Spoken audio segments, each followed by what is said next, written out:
Азыркы заманда жаш муунун арасында валлахи деген сөз көп колдонуп угуп жүрөбүз. Бул сөздү айтканда болбойт деп. Ошол чынбы? Ооба. Валлахи, таллаху, биллахи деп адамдар менен античип карганга болбойт. Дайын жок каргышчыл болбогом деп. Мындай каргануу болбойт, античебер болбойт.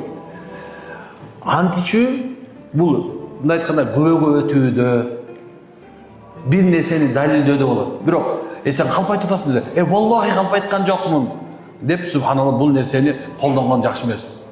Бирок мунун тескериси да бар. Кайсы нан урсун, туз урсун, күн урсун деп бул такыр болбойт. Валлахи, таллахи, биллахи деп некен Алла менен античип жанагындай бир өзгөрчө көп карганбаганга аракет кылыңыздар. Макулбу? Бирок эми кээ бир учурлар болот. Валлахи десең, балки боло турган мезгил бар машалла.